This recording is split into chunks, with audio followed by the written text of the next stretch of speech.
생산과 소비 부록을 시작했습니다. 저번 시간까지 식민지로 전락할 무렵 조선인들이 생각을 알아보았죠. 다양한 생각들이 있는 거죠. 그리고 분위기도 살펴봤죠. 분위기가 생각만큼 그렇게 비통한 분위기는 아니었다.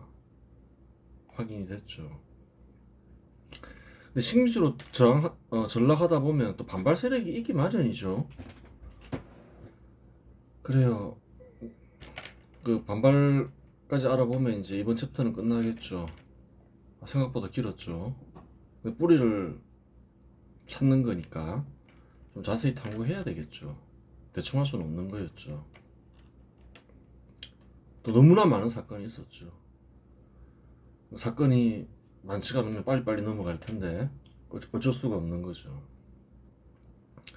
그러면 이제 1905년에서 1910년 사이에 있었던 조선인들의 반발에 대해 살펴보자. 1905년 을사조약이 체결된 이후에 여러 지역에서 반란군이 조직되었다. 당연히 반란군이 조직되겠죠. 주로 최익현이나 민종식과 같은 유생이나 관리가 중심이 되어 반란군이 조직되었다. 그런 일이 있었어요. 물론 신도석과 같은 평민이 반란군을 조직하기도 하였지만 이는 예외적인 경우였다. 반란군의 무기는 주로 화성총이나 농기구였는데 관청을 주로 습격했다. 관청을 주로 습격한 이유는 무기와 식량을 얻고 특정 지역을 점령하기 위해서였는데 점령에 성공한 적은 없다. 일시적으로 잠깐 점령한 경우는 있어도 장기적으로 점령한 적은 없죠. 그래요. 단 관청의 관리들이 협조해 무기와 식량을 얻는 데는 일정 부분 성공했다. 그런가 이렇게 생각할 수 있는 거죠. 어떤 일이 있었는가. 여기에는 고종의 역할이 있었다. 고종은 신상훈, 이범진 등을 통해 밀지 정치를 했다. 밀지 정치를 알아봐야 되는 거예요. 밀지를 보냈다는 거죠. 관리들한테 혹은 유생들한테. 즉 반란군을 독려하거나 반란군을 조직하라는 밀지를 내렸다. 이와 같은 밀지는 관청에도 전달되었을 것으로 추리된다. 유생들하고 또 관리들하고 연결되어 있고 또 관리들에게도 보냈겠죠. 각주가 했죠. 경상북도 영천에서 의병을 일으킨 정용규의 아버지인 정환직은 고종의 밀지를 받아 의병을 일으켰다고 알려져 있다. 당시 정환직은 관직을 가지고 있었던 인물이었으며 이는 고종이 지방의 유력 관료들에게도 비밀리에 지령을 내렸을 가능성을 뒷받침한다. 그 밀지를 내리면서 이제 내전을 일으킨 거죠. 유사한 사례가 보이죠. 왜 밀지를 내려보냈을까? 그걸 알아야 되는 거예요. 이 사람의 과거를 알면 알 수가 있는 거죠. 과거에도 을민내전에 대해서 얘기했죠. 을민내전을 독려하면서 어떻게 하나요? 러시아를 그래요. 러시아를 자기 편으로 만들죠. 그러면서 아간 파천을 하죠. 그러면서 실권을 다시 잡죠. 그 내전을 통해서 이제 국제 여론을 악화시킨 뒤에 다른 강대국의 힘으로 실권을 잡는 방법이죠. 그 똑같은 방법을 쓰는 거예요, 사실은. 한번 성공했잖아요. 1906년 5월 19일 홍두성을 점령한 것이 유일한 전과인데 한번 이제 을사내전이 되겠죠, 이거는. 5월 30일 일본군에 의해 빼앗기고 900명이 사살된다. 이때 이제 일어난 내전을 보면 좀 눈여겨볼 수 있는 전과가 홍두성을 잠깐 점령한 거죠. 한 10일간. 이제 패하겠죠, 일본군이 이렇게 정식적으로 전투를 벌이면. 반란군을 이끌었던 민중식은 탈출에 성공하여 한목숨 구했지만 1906년 11월 일본 경찰에 체포되었다. 1907년 사형을 선고받았지만 왕실 척족이라는 신분 때문에 종신유배형으로 감형되어 진도에 유배되었다. 900명이 사살되는데 왜 살아서 혼자만 도망쳐요? 같이 죽어야지. 문제가 있는 양반인 거죠. 그러면 민종식에 대해 평가해보자. 민종식은 조선의 독립을 위해 무장항쟁을 선택했다. 하지만 힘을 기를 생각은 하지 않고 계란으로 바위치기식의 전투를 벌였다. 이런 전투를 벌이면 죽겠죠. 병사들은 당연히 죽겠죠. 민족식이 몰랐겠냐는 거예요. 밀지를 받고 했을 수도 있죠. 하지만 힘을 기를 생각은 하지 않고 계란으로 바위치기식의 전투를 벌였다. 그 결과 목숨을 바쳐 독립운동을 할 900명의 인재들을 희생시켰다. 즉 독립운동의 역량을 약화시켰다. 이와 같은 행위는 기준위에 위배되니 독립운동을 한 것이 아니다. 기준위가 뭐라 했나요? 독립이 불가능한 시기에는 힘을 양성해라. 무장투쟁도 마찬가지죠. 무장투쟁을 선택하더라도 그래요. 힘을 길러야 될 시기라는 거예요. 숨어서. 한국에서 왜 무장투쟁이 없었냐? 1941년부터 45년까지는 가능했죠. 이런 이유를 알아야 되는 거예요. 사람들은 그래도 희생했는데 어쩌면 그럴 수 있느냐 이러지만 사실을 그대로 드러나고 그 속에서 어떤 원리 속에서 정확하게 섭리 어떤 기준을 만들어서 평가해야지 역사를 이해할 수 있게 되고 역사로부터 어떤 교훈, 지혜를 얻을 수가 있는 거예요. 다른 나라도 마찬가지죠.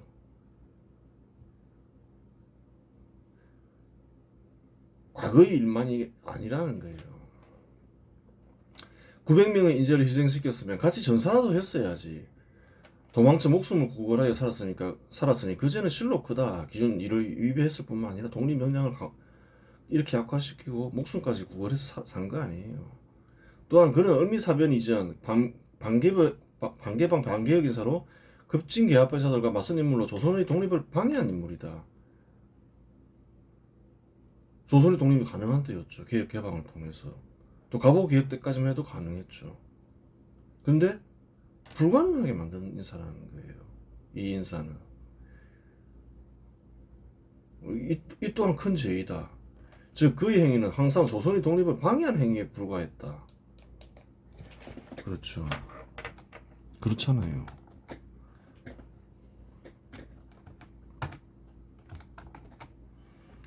그러면 희생된 900명은 어떻게 평가할 것인가? 900명은 뭔가요? 자기가 희생을 했으니까 밑거름이 되었다라고 평가해 줄 수 있는 거죠. 목숨을 바치는 희생을 했으니 기준사에 입각하여 독립운동으로 인정된다. 그래요. 근데 이 기준사는 좀 약간 사꾸라라 했죠.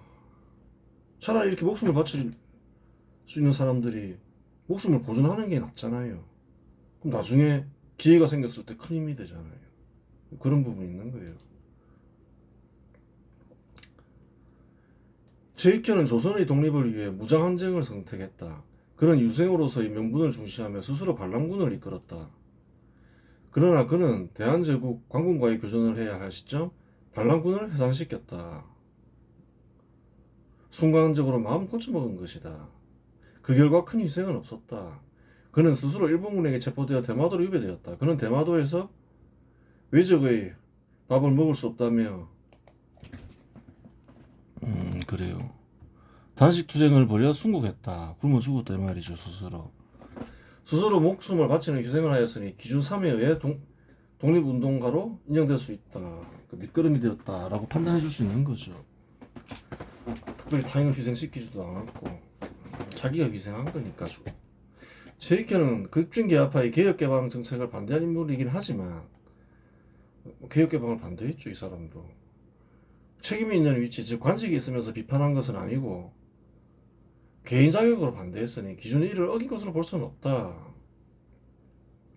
관직이 있으면서 친노 인사가 되고 개혁 개방 반대했으면 그거는 조선을 멸망에 이르게 한 사람이니까 책임이 크죠. 근데 이 사람은 그냥 외부에서 뭐 상소하고 그런 거 하면 안 됩니다 하고 뭐 그냥 그 정도라는 거예요.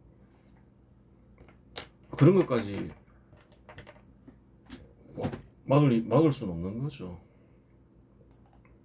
그것까지 책임 묻기는 어렵죠. 언론의 자유가 있잖아요. 보수 신도석은 평민 출신으로 의병을 조직하여 평민들이 참여를 이끌어냈다. 또 평민도 있었다는 거예요. 그는 유격전과 기습 공격 등 실질적인 전투를 벌이며 일본군에게 타격을 주었다. 가장 효과적인 전투를 벌이는 인물이 신도석이라는 거예요. 유생이 전투를 해봤자 어떻게 뭘 하겠어요. 그 보수는 그 짐승을 죽이는 일을 하니까 그 짐승 죽이는 일이 쉽지 않잖아요. 일종의 전투와 비슷하잖아요. 일본군은 신도석을 가장 교묘하고 흉악한 적 또는 태백산 호랑이라고 불렀다고 하니 일본군에 어느 정도 타격을 준 것은 사실로 보인다. 정확한 피해 규모에 대한 기록은 없다. 그래요. 자기가 지닌 병력을 가지고 할 수 있는 일을 생각하고 타격을 줄 수 있는 방법을 생각하면서 그렇게 타격을 가했다는 거예요. 하지만 1908년 부하인 김상열과 김상태 형제의 배신으로 신도성은 피살되고 김상열과 김상태는 자수했다. 부하들에 의해 죽더라. 이런 일이 왜 생겼나 따져봐야 되는 거죠. 부하들이 배신하더라. 그런 이유도 생각해 볼 필요가 있다는 거예요. 관청이나 민간으로부터의 지원이 끊겨 전투가 불가능한 상태에 이른 것으로 보인다. 그래요. 지원이 끊긴 거죠. 1908년에 이러면. 어느 정도 관청도 지원했죠. 고종이 밀치를 내려서. 근데 이제 1907년 되면 정미칠조약으로 다 권한을 다 빼앗기죠. 고종이. 그래요. 일본군에 피해를 끼쳤다고는 하지만 여러 전투에서 많은 이들을 희생시켜 독립 역량을 약화시켰으니 독립이 불가능한 시기 힘을 길러야 하는 기준 2에 위배된다. 따라서 신도성의 행위는 독립운동으로 인정되지 않는다. 그런데 경우에 따라 신도석 역시 기준 4에 의해 독립운동가로 인정될 수 있다. 기준 3이죠. 그것은 고종의 밀지 여부다. 고종의 명령에 의해 자신을 희생한 경우에는 기준 3에 의해 독립운동가가 된다. 기준 3이죠. 그래요. 물론 신도석 부대에서 희생당한 이는 기준 3에 의해 독립운동가로 인정된다. 자기를 희생했으니까. 근데 타인을 희생시키면 그 인정되지 않죠. 힘을 길러야 되는 시기에 독립 역량도 약화시키고. 독립 역량만 약화시키는 게 문제가 아니에요. 기준을 어겼을 때. 그 후유증은 뒤에서 보기로 하죠. 기준이가 너무 엄격한 기준이라고 생각할지도 모르겠다. 하지만 성과 없이 희생자만 계속 생기는 전투가 반복되면 결국 배신자가 발생하고 아무도 하려 하지 않는다. 이런 배신자 밀고는 아니고 죽였죠. 비슷한 사례가 있죠. 동학난 때 밀고에 의해서 다 잡혀 들어가죠. 전봉순도 그렇고 대부분 다. 그 배신이 생긴다는 거예요. 배신만 생기겠냐는 거예요. 희생만 계속 생기는 전투를 벌이면 목적을 달성하지 못하면 안 하려 한다는 거예요. 안 하려 하니까 또 배신이 생기는 거죠. 독립이 가능한 시기인 1941년과 45년 사이에 대규모 내전이나 폭동이 없었던 이유는 그와 같은 전투가 지속적으로 계속 반복되었기 때문에 국내에서 무장항쟁의 역량은 사라졌기 때문이다. 언제 한반도에서 거의 다 사라지나요? 고종의 밀치 때문에 이제 다 맞설되는 거죠. 1910년 전에 싹 정리가 된다는 거예요. 그 잘못된 거죠. 고종의 역량까지 나라를 팔아넘긴 것도 모자라서 조선왕실이 독립 역량까지 다 말살시킨 거죠. 여기서 고종은 왜 밀지정치를 통해 내전을 일으켰는가 하는 문제가 있다. 이와 유사한 사례가 을미 내전에서 발견된다. 내전이 일어나면 국제 여론이 일본에 불리하게 돌아갈 수 있다. 그렇죠. 경우에 따라 일본을 견제하는 국가가 있다면. 근데 이 경우는 이제 견제할 나라가 없죠. 다 살펴봤죠 전에. 영국이나 이런 서방 국가들이 러시아 남말을 막기 위해서 일본을 지지했죠. 조선은 일본에 맡겼죠. 러시아는 대패해버렸고 일본에. 그 경우 러시아와 같은 강대국이 조선왕실 편을 들면 강대국의 힘으로 왕권을 보존할 수 있다. 그런데 을미 내전 때는 조선 왕실을 보호하는 러시아가 등장했지만 을사내전에서는 나타나지 않았다. 어리석은 짓을 하고 있었던 거죠. 사람들 죽여가면서 고종이. 고종의 밀지정치는 세 방식으로 전개된 것으로 보인다. 이 무슨 생각으로 이랬지? 을민내전 때도 그랬을 수 있겠죠. 한번 성공한 적이 있으니까. 두 방식은 적발됐고 한 방식은 적발되지 않았다. 첫 번째 밀지정치는 유생과 관리들에게 밀지를 보내 내전을 일으킨다. 밀지정치가 세 개가 보이더라. 내전을 일으킨다. 을민내전 때도 그렇게 했을 수 있어요. 두 번째 밀지정치는 헤이그 특사와 같은 외교전을 펼친다. 그래요. 자기 편을 만드는 거죠. 누가 좀 더 등장해라 이러면서 러시아처럼. 이 두 방식은 널리 알려져 있는 방식이다. 적발됐으니까 알려져 있겠죠. 세 번째 방식은 다른 강대국을 접촉하여 조선 왕실을 보호할 국가를 찾는다. 국가를 하나하나 상대하는 거죠. 이것도 어떻게 보면 외교전이라 볼 수 있는 거죠. 하지만 세 번째 밀지 정치는 적발되지 않았다. 그래요. 두 가지는 적발됐죠. 세 번째도 적발되었을 수 있어요. 뭐 모든 정보가 공개된 건 아니니까. 적발되면서 이제 어떻게 되나요? 와, 그 고종이 밀지 보내면서 내전 일으키고 있더라. 겉으로는 친일하는 척 하면서 외교전까지 걸려버리는 거죠.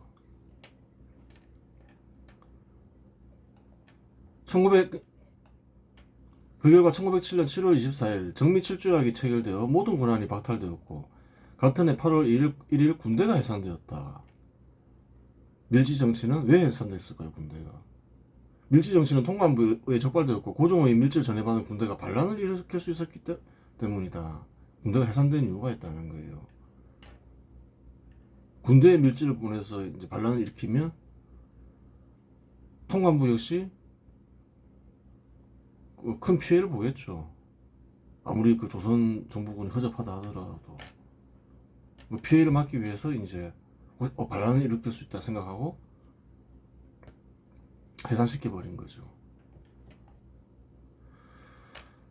당시 고종에게는 두 가지 방식 중 한 가지를 선택할 수 있었다. 모든 권한을 내려놓고 입헌군제를 실시하여 친일 개혁을 실시하는 방법이 있었고 밀지로 명령을 내려 항일 투쟁을 하는 가운데 보호할 강대국을 찾아 왕권을 보존하는 방식이 있었다. 두 방식 중 고종은 얼그레왔듯이 후자를 선택한 것이다. 예전에 을미내전 때 한번 성공한 적이 있죠. 신러로 가가지고 똑같은 방식을 선택한 거죠. 헤이그에 보내고 뭐 헤이그만 접촉하려고 헤이그만 보냈겠냐는 거예요. 내부적으로는 내전을 일으키고 외부적으로는 자기를 보호할 강대국을 찾는 거죠.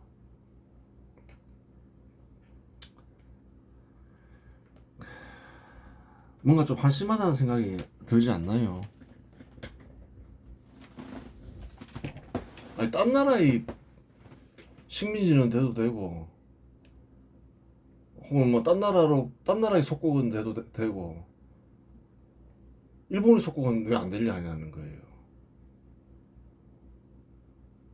딴 나라는 공짜로 고종을 조선 왕실을 보호해주냐는 거예요. 참 그 이상한 생각인 거죠. 나는 속국이 되더라도 일본의 속국은 될 수 없어. 뭐 이런 주의자잖아요. 그냥 뭐 모든 권한을 내려놓고 그냥 입헌군주제를 한번 실시하면 되잖아요. 가능성이 있었는데 식민지가 안 돼. 기어코 뭐 반일하겠다 이거죠. 끝까지 다른 나라의 속국인데도 러시아가 이겼으면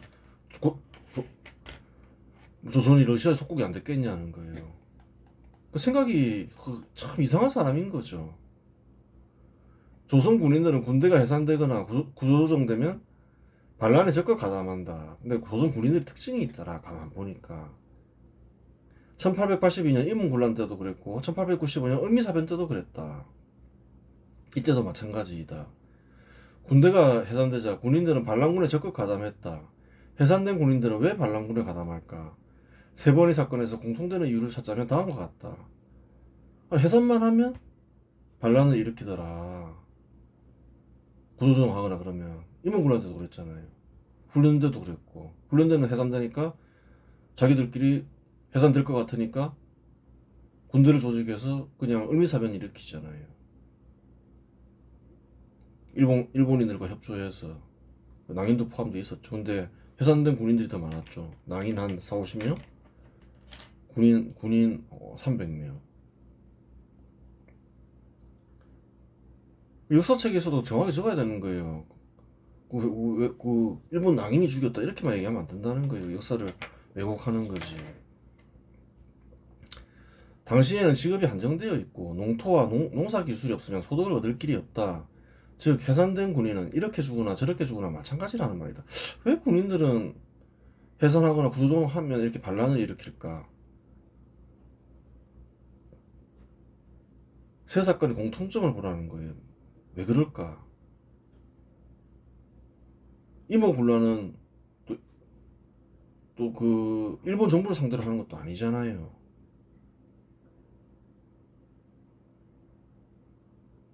궁을 쳐들어가 버리는 거죠. 훈련대도 그렇고. 근데 이번에는 훈련대가 쳐들어간 거는 이제 궁이고, 이번에는 또 군대가 어디를 쳐들어가나요? 일본군을 적대시하죠. 어떤 경우는 여기에 붙고 어떤 경우는 저기에 붙고. 이것은 무엇이냐? 자기를 자른 곳을 공격하더라. 잘리면 열받죠. 열받으니까 군인들 같은 경우에는 그냥 반란을 일으켜버리더라. 자른 곳을 공격하더라. 왜 그럴까? 군인은 어쨌든 뭐 안정적인 직장이죠. 근데 너 해고야 이러면 어떻게 되나요, 군인들? 먹고 살 길이 없잖아요. 당신 농사를 지어야 되는데. 계속 군인만 하다 보면 농사 기술도 없고 농토가 있는 군인이 몇 명이나 있었겠냐는 거예요.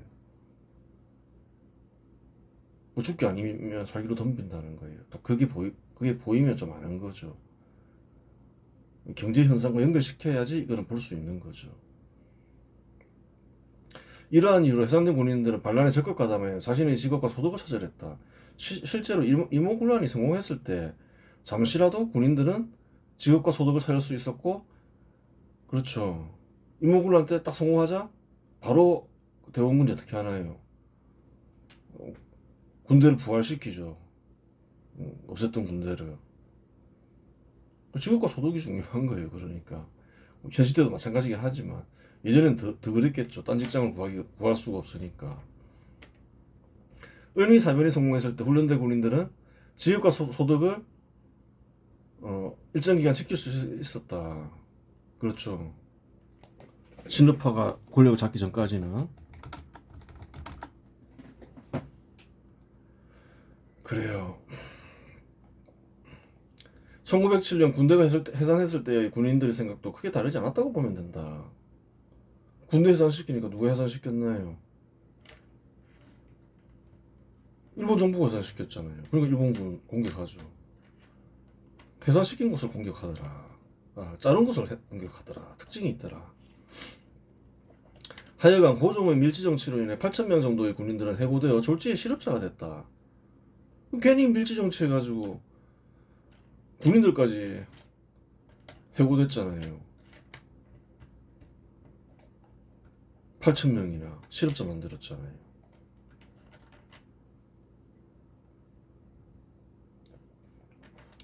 다 가장도 많을 텐데. 1907년 8월 군대 해산 이후 여러 지역에서 의병이 조직되었다. 기존의 유생 의병에 더해 해산된 군인들이 주축이 되었는데 이들은 정규 훈련을 받았고 최신 무기로 부장하여 이전 의병들과는 비교할 수 없을 만큼 강력한 전투력을 가졌다. 그러니까 해산된 군인들이 죽기 아니면 살기로 싸우겠다. 의병에 가입하겠다. 그래요. 이전 반란군 병사들과는 이렇게 되는 거예요.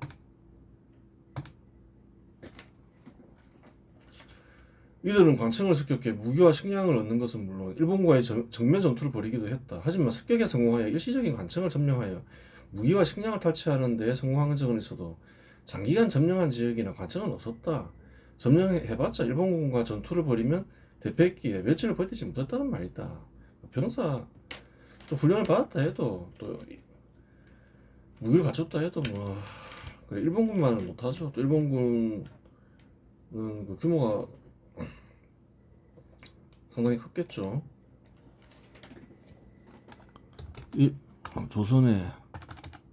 조선에 있는 일본군 규모는 1910년 무렵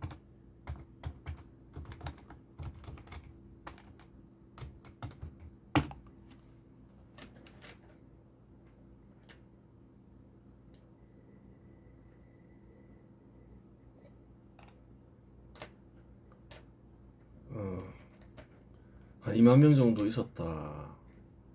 정규군만 2만 명 있었다. 그래요.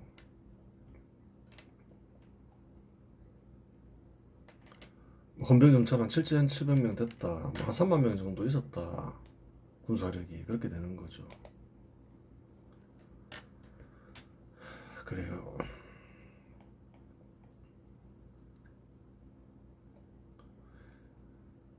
이들은 관청을 습격해 무기와 식량을 얻는 것은 물론 1907년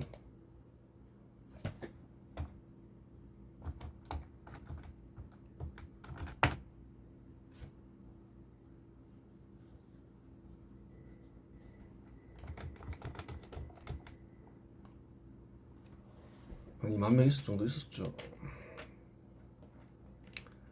근데 뭐 상대가 안 되죠. 뭐 숫자는 뭐 큰 차이 없다 하더라도 그래요.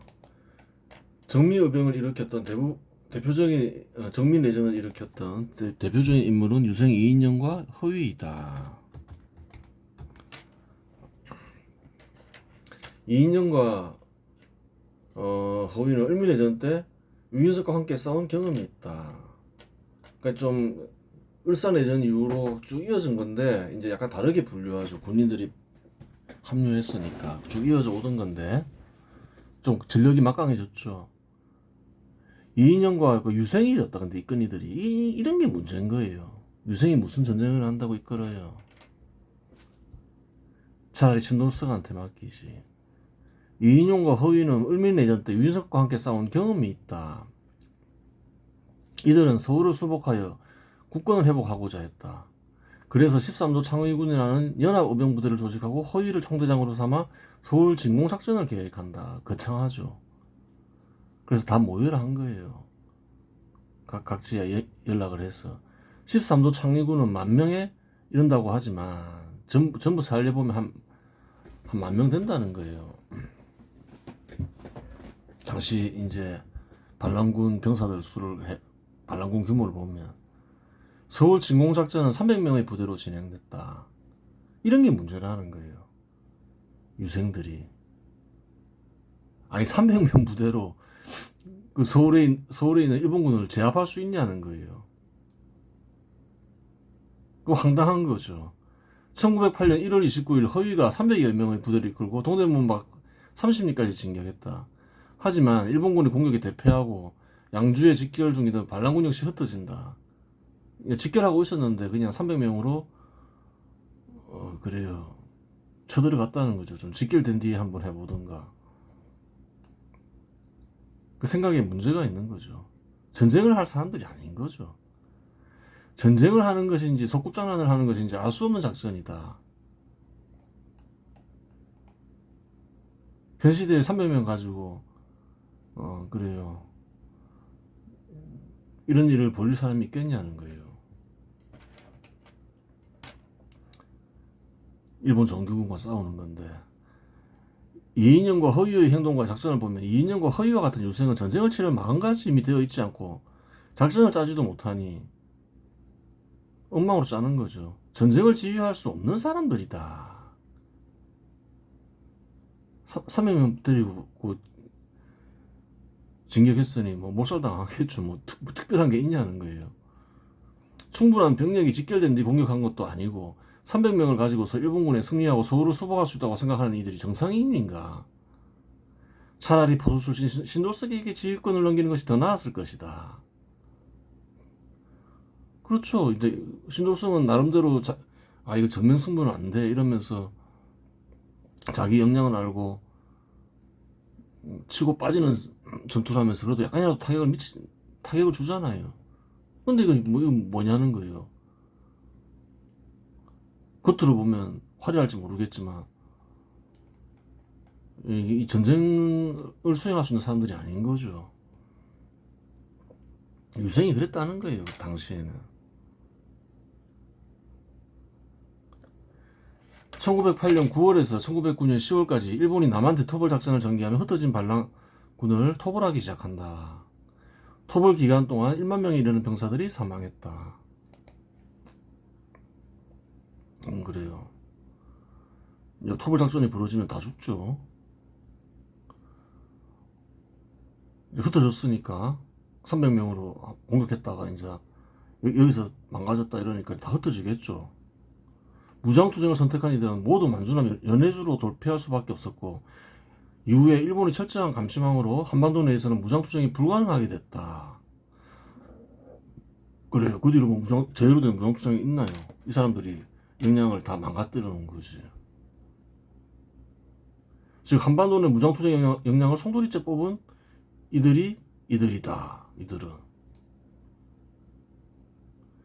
그 결과 독립이 가능한 시기인 1941년과 45년 사이에 한반도 내 대규모 무장투쟁은 없다. 무장투쟁이 있냐는 거예요. 10년 이후에 이때 토벌된 뒤로 목숨을 걸고 싸울 사람들을 다 죽여놨는데 이런 사람들이 이제 숨어서 힘을 키우고 그래요. 세력을 확산시켜야 되는데 그냥 전투를 벌이는 바람에 다 토벌당하는 거죠. 즉 이들은 무장투쟁을 확산 개성시키며 힘을 키우는 방법을 찾아 실천했어야 한다는 말이다. 1만 명이 사망했으니 조선인 대부분이 내전에 참여한 것 같지만 실상은 그렇지 않다. 이와 같은 토벌 작전이 전개되면 최소 절반이 사망한다. 따라서 참여 인원은 많아봐야 2만 명에 불과하다. 다 죽였을 수도 있어요. 거의 한 몇백 명, 한 1,000명 빼고는. 토벌 기간 동안에 한 1만 명 정도를 생각했다는 거예요. 근데 1만 명 죽였잖아요. 그럼 거의 2만 명 정도를 볼 수 있다 했지만 대부분 다 죽였을 수 있다는 거예요. 당시 일본 정부의 목표는 반란군 완전 소탕이었다. 당시 조선 인구는 1,500만 명 정도였다. 많이 참여한 것 같지만 대부분 다 죽였다 이렇게 생각해보면 그렇게 또 뭐 많은 인구도 아니라는 거예요. 조선 인구는 1,500만 명이라는 거예요. 그중 극히 한 1% 정도? 그래요. 많아봤자 1% 정도 참여했다. 그렇죠. 150, 15만도 아니에요. 0.1% 정도. 0.1% 정도 참여한 걸로 보인다.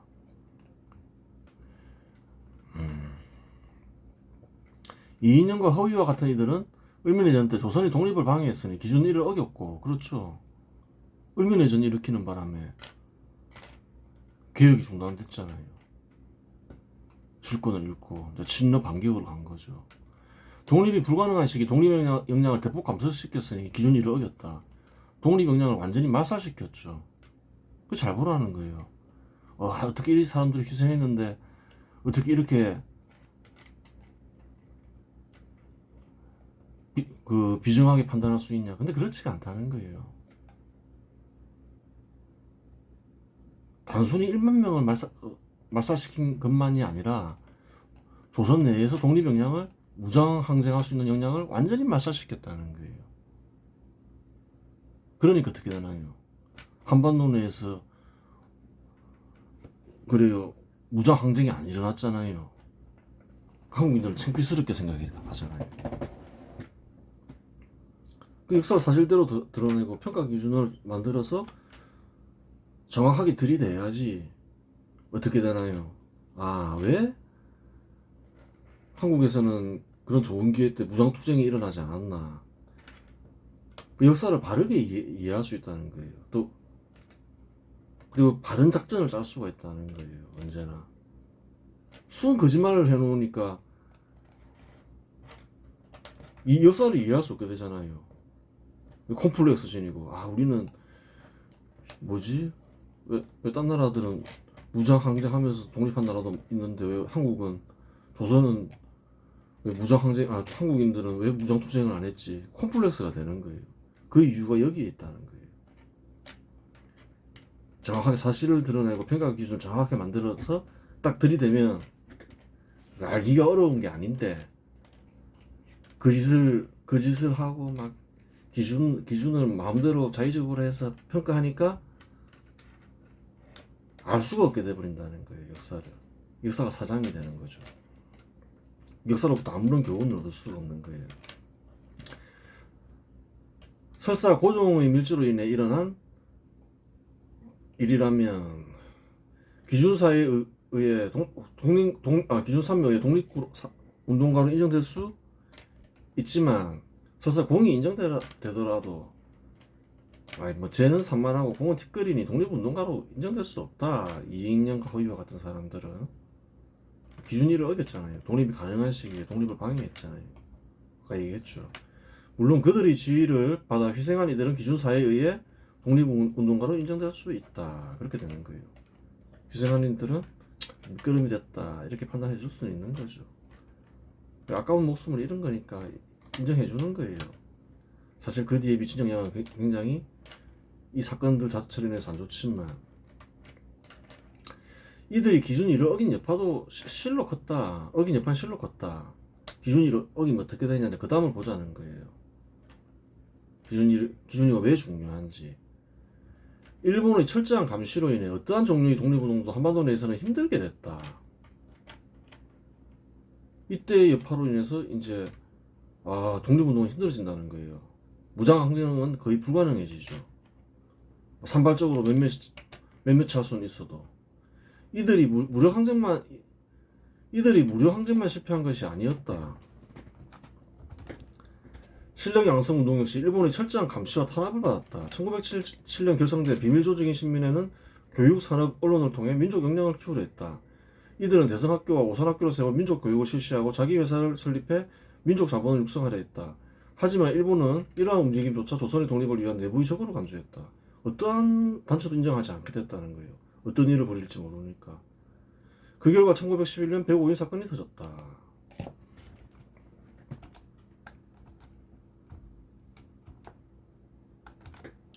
일본은 데라우치 마사다케 선호 암살 미수 사건을 조작하여 신민회 회원 600여 명을 체포되는 일이 있었다. 그래요. 체포하는 일이 있었죠.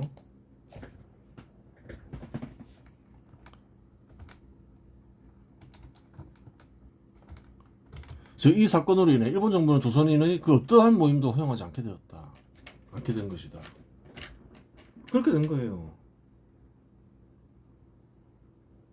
어떻게 생각을 해보라는 거예요. 힘을 키우기 위해서는 겉으로는 아닌 척하면서 힘을 키워야 될 거 아니에요. 이렇게 막 전쟁을 일으켜버렸다. 독립영향을 말살시킨 것도 있지만 무장항쟁의 독립영향을 한국 내에서 그걸로 끝나지 않았다는 거예요. 어떤 짓을 벌일지 모른다. 위장했을지 모른다. 무장단체이면서. 그러면서 말살시킨다는 거예요. 어떤 단체도 허용할 수 없다. 이렇게 돼버리는 거예요. 물론 그 전에 또 안중근 의사의 암살 사건이 있었으니까 또 암살 할까봐 하여튼 뭐 엉망진창이 돼버린 거죠. 단순히 자기들만 망가진 게 아니라 다른 독립운동을 선택한 이들까지 다 망가지잖아요. 그 기준이가 얼마나 중요한 건가요? 어떻게 그런 냉혹한 기준을 만들 수 있냐 이러지만 굉장히 중요한 거였다는 거예요. 이번 시간에서 마치겠습니다.